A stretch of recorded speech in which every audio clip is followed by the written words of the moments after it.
जय हिंद दोस्तों। मैं उपेंद्र शर्मा आप सभी का कैप्टन शर्मा क्लास में बहुत बहुत स्वागत करता हूं दोस्तों। तो आई होप आप सब मस्त होंगे और अपनी तैयारी करते बढ़िया से कर रहे होंगे। तो आज ये वीडियो पूरी तरीके से काव्य सौंदर्य यानी जो विशेष के पॉइंट पर था। देखो, विशेष के लिए आप लोग इतनी मांग कर रहे थे, अच्छी बात है, लेकिन महत्वपूर्ण होना है, ये लिखना पड़ता है, कंपलसरी है इसके लिए। तो लेकिन है कि आपको पहले बता दें कि आपको थोड़ी सी बातें समझनी पड़ेंगी। अगर आपको थोड़ी सी समझ है तो आप इसको लिख लेंगे, इसमें कोई ज़्यादा कुछ लिखने की आवश्यकता नहीं है। इसके पहले जो हमने शॉर्ट वीडियो के रूप में 2 मिनट का वीडियो अपलोड किया था, उसमें इसके बारे में थोड़ा सा हमने चर्चा की थी। अगर जो बच्चे समझ गए होंगे ठीक है, नहीं समझे हैं तो उनको हम फिर भी एक वीडियो के माध्यम से समझाने का प्रयास कर रहे हैं। तो इस वीडियो में पूरी तरीके से समझिएगा। देखो, किसी भी पॉइंट को आप समझने का प्रयास करिए, रटने का प्रयास नहीं, क्योंकि हम बहुत सारी बातें आपको समझाने का प्रयास करते हैं। तो इसलिए आप जब सारी पूरी बातों को ध्यान से सुनेंगे और देखेंगे तो आपको निश्चित रूप से आपको सारी बातें समझ में आएंगी। और वो चाहे हिंदी का कोई भी पॉइंट हो, चाहे संस्कृत का कोई पॉइंट हो, तो ये बातें आपको समझना बहुत महत्वपूर्ण है। और कोई जो आप लोगों ने हल नहीं किया, हल कर ले लें, ठीक है। और क्वेश्चन आपको देते रहेंगे। और आज अब हम आपको टेलीग्राम पे कौन कौन से कठोपनिषद के कौन कौन से श्लोक महत्वपूर्ण हैं, उसकी भी जल्द से जल्द आपको नंबरिंग वहाँ पर कर दी जाएगी। एक वीडियो शॉर्ट बना दिया जाएगा, इसी नंबर के श्लोक को आप तैयार कर लीजिए, व्याख्या बनने की चांसेस हैं। तो ठीक है, तो उसको बता दी जाएगी। पहले आप इसको क्लास को देखिए, उस समझिए।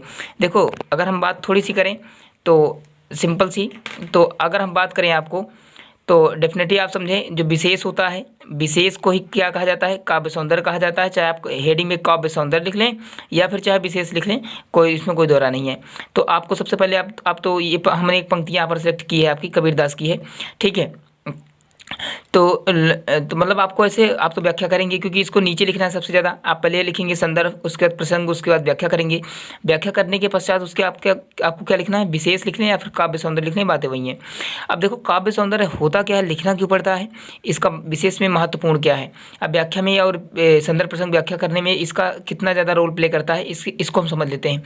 देखो, जैसे आप कोई भी चीज़ नोटिस करते हैं, जैसे आप कुछ भी आप देते हैं तो उसका तथ्य स्पष्टीकरण देते हैं किसी भी क्वेश्चन का, कि हम अपना विचार रखते हैं इस तथ्य पर। तो उसी प्रकार इसमें विशेष में भी ये लिखा जाता है कि उपर्युक्त पंक्तियां, उपर्युक्त पद्यांश में क्या कहा जा रहा है, कौन कौन सा अलंकार है इसमें, कौन किसकी छटा है, कौन सा अलंकार है, कौन सा रस है, अभ्या लक्षणा व्यंजना कौन सी है, और इन पंक्तियों में कभी समझाना क्या चाह रहे हैं, फाइनली स्पष्टीकरण के रूप में आपको ये सारी बातें आपको देनी पड़ती हैं।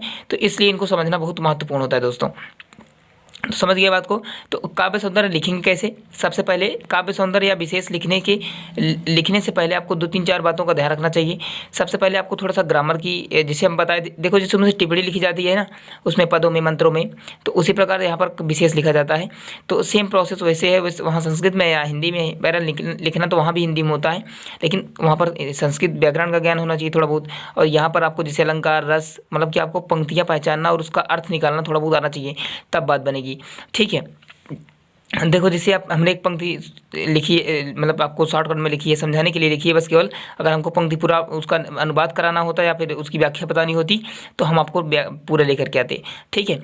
तो लोक जानी न भूलो डॉट डॉट डॉट घटी घटी साहिब दीठा, आपका ये कबीर का क्या है, एक पद्यांश है, हमने ये सिलेक्ट किया है, ठीक है। इसमें मतलब अगर हम बात करें तो थोड़ा सा आपको लिखना है, जो भी आपको पद्यांश मिलेगा उसका आप अर्थ निकालेंगे, उसकी प्रसंग लिखेंगे, संदर्भ लिखेंगे, व्याख्या लिखेंगे। तत्पश्चात क्या करेंगे, फिर लास्ट में लिखना आपको विशेष या संदर्भ, तो इसमें आप लिखेंगे। तो इसमें जब आप लिखेंगे तो इस पहला 3-4 पॉइंट आपको लिखना है बस, ठीक है। तो फर्स्ट आप लिखना है इस पंक्ति में, आप इस मतलब कि इस पद्यांश में पूरी बातें क्या कही जा रही हैं। अब इस पद्यांश की अगर हम चर्चा करें, इस पद्यांश में कहा जा रहा है, इस पद में ईश्वर तथा जगत के संबंध की अभिव्यक्ति यानी चर्चा की गई है, और इसके लिए जो है इस्लाम धर्म की शब्दावली का सहारा लिया गया है। क्लियर है? मतलब इस पंक्ति में कहा जा रहा है, क्योंकि वैसे भी अगर हम बात करें तो कबीर जो हैं उस सभी से कहीं से भी, क्योंकि उनकी भाषा ही पंचमेल खिचड़ी साधुकड़ी है, तो कहीं से कुछ भी पॉइंट उठा लेते हैं।